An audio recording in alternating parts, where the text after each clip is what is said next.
the Syrian people have every right to celebrate the moment that many of them have been waiting for.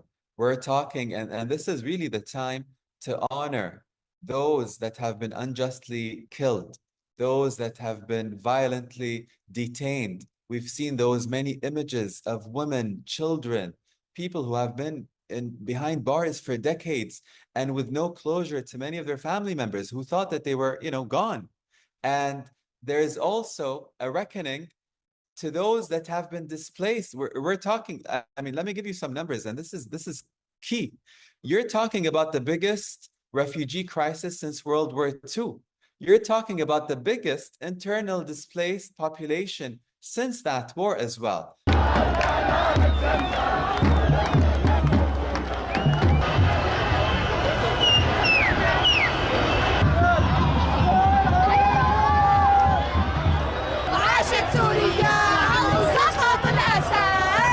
The Syrian people are like any other people around the world. They're normal human beings.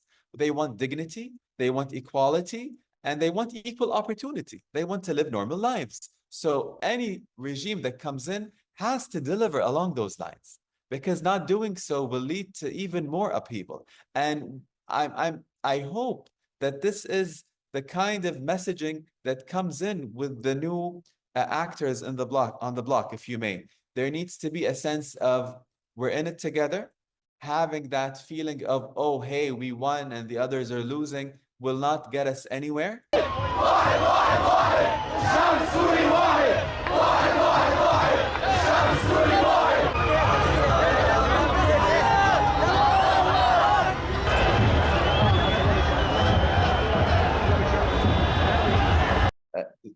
The path for Syria's future is often sold as one filled with chaos, unrest, and uncertainty, and by others who are on the ground and celebrating still are ones who think that things will be rosy and all good news.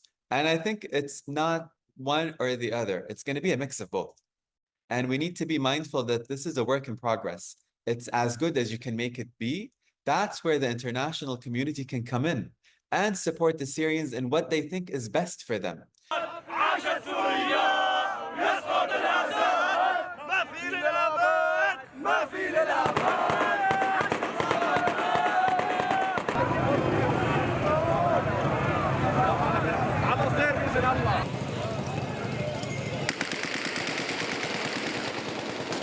I think this has caught many in the region, if not most, by surprise.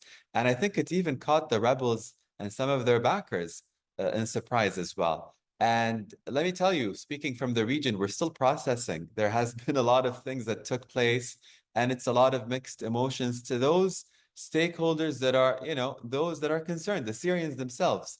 And it's the end of one regime that has not been so kind to a cross segment and a wide segment of the Syrian population, with some apprehension to what's to come.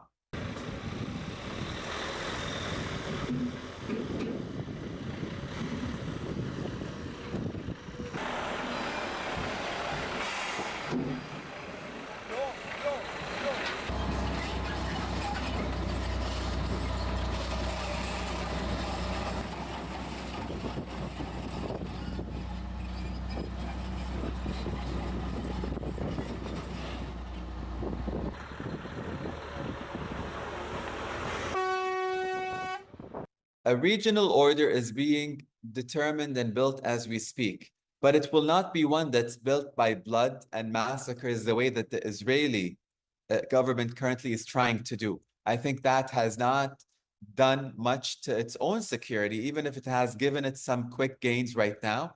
But long term, they would need to tread the path of peace. And I think by them pushing through that violent route, I think that the other stable countries in the region, like the Gulf states, would line up with it, and it hasn't. They've been talking to Iran, trying to balance out Israel. So I think the Israelis need to be mindful of this. They're not living in the region alone.